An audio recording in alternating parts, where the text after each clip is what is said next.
नमस्कार, सुप्रभातम, बोनन दियम, गुतिन ताग, कैलिमेरा और सुबह बखैर। आज हम एक बार फिर से आपके सामने संविधान सभा वाली चर्चाओं की अगली किस्त के साथ हाजिर हैं और आज काफ़ी दिनों के बाद संविधान सभा की चर्चाओं को एक बार फिर से शुरू करने में मुझे बहुत अच्छा लग रहा है। आज के समय में जब हमारा संविधान कुछ संकटों में लग रहा है, कुछ खतरे में लग रहा है, इस तरह की चर्चाओं की जो ज़रूरत है उससे कोई इनकार नहीं कर सकता। खैर, हम अपनी चर्चा जारी रखते हैं। बाकी इस देश में बहुत सारे लोग हैं जो इस संविधान को, जो इतनी मशक्क़तों और इतनी मेहनतों से बनाया गया था, उसको बचाने में लगे हुए हैं। अब संविधान सभा की असली चर्चाएं शुरू होती हैं। अध्यक्ष डॉक्टर राजेंद्र प्रसाद की इस हिदायत के साथ कि सभी सदस्य संक्षेप में अपनी बातें कहें, उस संकल्प के ऊपर जो जवाहरलाल नेहरू ने सभा के सामने रखा था। तो उसमें हम अब श्री कृष्ण सिंह के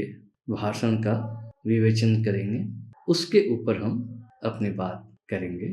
श्री कृष्ण सिंह बिहार के पहले मुख्यमंत्री थे और संविधान सभा में वे बिहार से ही चुन करके आए थे। वो अपनी बात करते समय शुरू में ही कहते हैं अध्यक्ष महोदय को कि आप चिंता न करिए, मैं अपनी बातें संक्षेप में कहूँगा, बहुत मुख्तसर अंदाज में कहूँगा, कोई लंबी बात नहीं कहूँगा।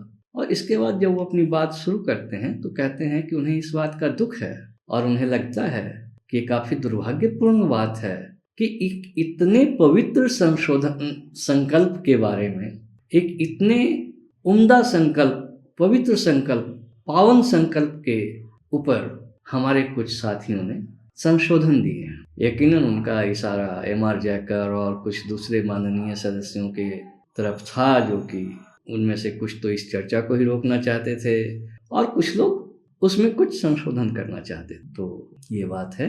उसके आगे वो कहते हैं कि वो इस संविधान सभा में जो ये संकल्प प्रस्तुत हुआ है, पेश हुआ है, उसे वो पावन और पवित्र इसलिए कह रहे हैं कि ये आने वाले ज़मानों में हिंदुस्तान की जो तस्वीर होगी उसे पेश करता है हमारे साथ। इसमें एक विजन है, इसमें एक सपना है उस आने वाले हिंदुस्तान का, उस भविष्य वाले हिंदुस्तान का, भावी हिंदुस्तान का, कि वो कैसा होगा। और वो कहते हैं कि इस संकल्प में आने वाले ज़माने में हिंदुस्तान के स्वरूप को एक प्रजातांत्रिक देश बनाया गया है, एक ऐसा देश बनाया गया है। इस संकल्प के जरिए उसे एक ऐसा देश बनाने की प्रस्तावना है जिसमें शक्तियाँ विकेंद्रीकृत होंगी, डिसेंट्रलाइज्ड होंगी। किसी एक जगह पर, किसी एक पद में वो शक्तियाँ सीमित नहीं होंगी।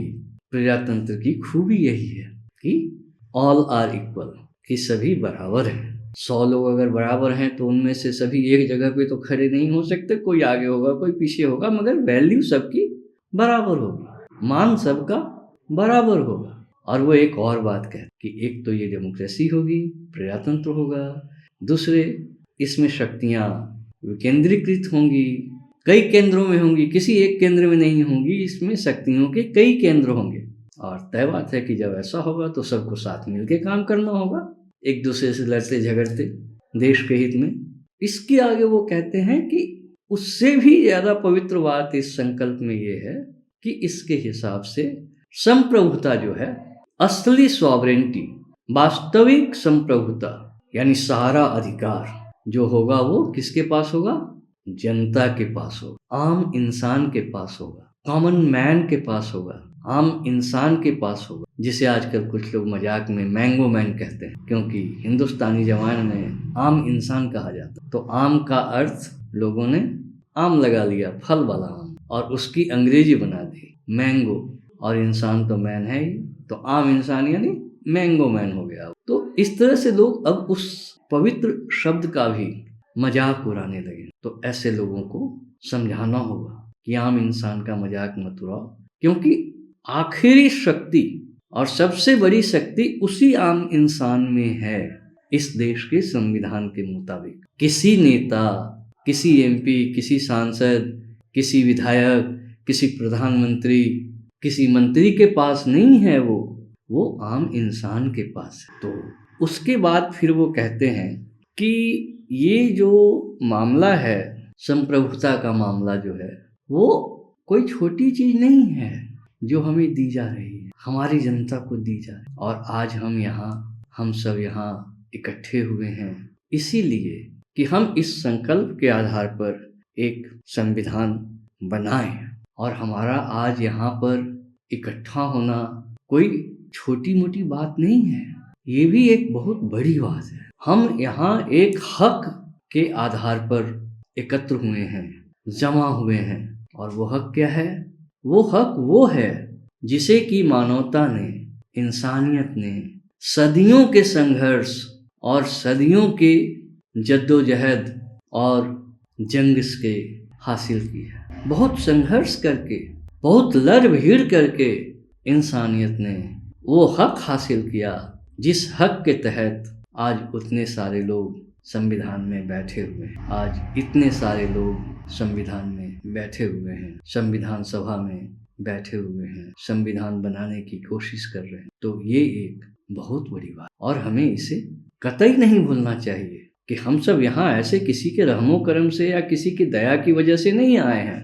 हम यहाँ उस हक की बदौलत आए हैं जिस हक को सिर्फ हिंदुस्तान ने नहीं, पूरी मानवता ने हासिल किया है सदियों की लड़ाई के बाद, सदियों के युद्ध के बाद। और इसके बाद एक बड़ी अच्छी बात कहते हैं, उसे मैं कह के आज उनके भाषण के इस अंश को पूरा करता हूँ कि उन्हें जरा भी इस बात पे अचरज नहीं हुआ जब संविधान सभा के कुछ सदस्यों ने कहा कि हमें इस पर तो विचार करना पड़ेगा कि ये जो संप्रभुता है, ये जो सबसे बड़ी ताकत है, वो किसके पास रहे?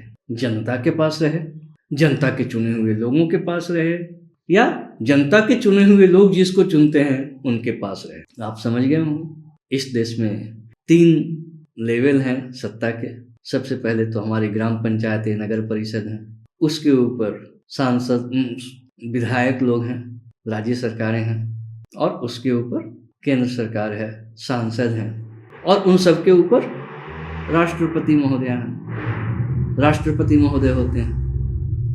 अब इसमें इस पे भी विचार किया जा रहा था संविधान सभा में कि असली शक्ति किसके पास होनी चाहिए? आम जनता के पास होनी चाहिए, या उन लोगों के पास होनी चाहिए जिसे जनता चुनती है, या उन लोगों के पास होनी चाहिए जिन्हें चुने गए लोग चुनते हैं? तो चुने गए लोग किनको चुनते हैं? आपके सांसद प्रधानमंत्री को चुनते हैं, आपके विधायक मुख्यमंत्री को चुनते हैं, और सांसद और विधायक सब मिलकर के जिन्हें आप चुनते हैं वो राष्ट्रपति को चुनते हैं। तो सत्ता किसके पास होनी चाहिए? इस पर भी बहस हो रही। और इसके थोड़ा सा आगे वो कहते हैं, उस पर हम आगे विस्तार से चर्चा करेंगे, कि अभी ज़्यादा दिनों की बात नहीं है, कुछ दिन पहले तक किसी भी देश की संप्रभुता जो है वो उसके राजा में हुआ करती थी। राजा गया तो देश गया, राजा हार गया तो देश गुलाम हो गया, जनता की कोई औकात ही नहीं थी।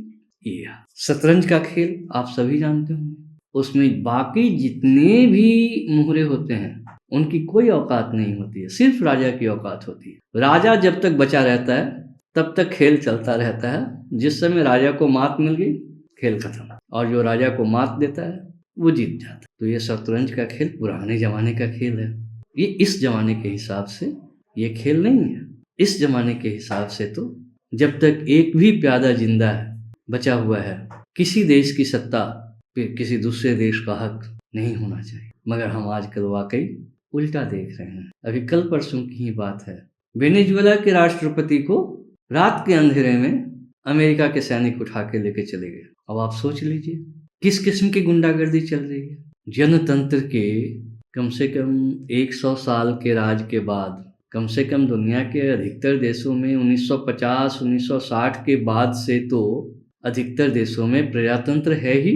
इक्के दुक्के देश हैं जहाँ कहीं किसी एक पार्टी का राज है या कहीं किसी एक आदमी का राज है। कुछ देशों में है तानाशाह, मगर दुनिया के अधिकतर देशों में तो प्रजातंत्र ही है, जनतंत्र ही है। और उसके बाद भी अमेरिका की ये दादागिरी, ये गुंडागर्दी कि किसी दूसरे देश के राष्ट्रपति को उठा कर ले आया। मगर हाँ, उसकी भी अब ये हिम्मत नहीं हो रही कि वो सीधे वहाँ शासन करे। उसने, अमेरिका ने कहने के लिए ही सही, नाम मात्र के लिए ही सही, अमेरिका के राष्ट्रपति ने खुद को वहाँ का भी राष्ट्रपति घोषित नहीं किया। उसने वहाँ के उपराष्ट्रपति को फिलहाल राष्ट्रपति बनाया। तो इस किस्म की विडंबनाएं मानव के इतिहास में, मानव जाति के इतिहास में होती रही हैं, अभी भी हो रही हैं। तो उससे घबराना नहीं है। हमें एक सच्चे जनतंत्र, एक सच्चे प्रजातंत्र के लिए लड़ते रहना है, अपने देश में भी और दुनिया में भी। मगर संघर्ष की वो चेतना आजकल कुछ कम हो गई है, पता नहीं क्यों। आप सबको भी सोचना चाहिए इसके ऊपर। एक ज़माना था जब 1980 से 90 के बीच, जिन दिनों मैं कॉलेज में पढ़ता था, दुनिया के किसी भी देश में, कहीं भी, किसी भी कोने में कोई अत्याचार होता था, कहीं किसी सरकार ने अपने देश में जुलूस, धरना, प्रदर्शन करने वाले लोगों पे गोलियां चला दी, तो हम लोग वहाँ पटना यूनिवर्सिटी में सड़क जाम कर देते थे। कई बार आते जाते लोग पूछते भी थे कि अरे भाई, हंगामा तो वहाँ हो रहा है, वहाँ की सरकार ने अपने लोगों को मारा, तुम यहाँ क्यों विरोध कर रहे हो? तो हम लोग कहते थे कि हम लोग यहाँ इसलिए विरोध करते हैं कि हमारे देश की सरकार चेत जाए कि जब हम दूसरे देशों में इस तरह के अन्याय को बर्दाश्त नहीं कर रहे हैं तो यहाँ कतई नहीं करेंगे। मगर आज शायद वो चेतना कम हो गई है, उसे फिर से जगाने की जरूरत। इन्हीं शब्दों के साथ हम श्री कृष्ण सिंह के इस बहुत सुंदर भाषण को फिलहाल रोकते हैं। अगली दफे हम इसकी चर्चा आगे करेंगे। तब तक के लिए धन्यवाद। और अगर संविधान सभा पर इतनी विस्तृत चर्चा, जिसमें मैं अगल बगल के, दाएं बाएं के कुछ दूसरे विषयों को भी यथा समय जैसा उचित होता है ले लेता हूँ आपके सामने, आपके साथ चर्चा कर लेता हूँ, तो इस तरह की बातें, इस तरह की चर्चाएं अगर आपको अच्छी लगती हैं तो इसे लाइक, शेयर, सब्सक्राइब करना ना भूलें। अगली बार फिर मिलेंगे श्री कृष्ण सिंह के भाषण के अगले हिस्से के साथ। उसके ऊपर भी ऐसे ही गंभीर और बड़ी चर्चा करेंगे। तब तक के लिए एक बार फिर से धन्यवाद।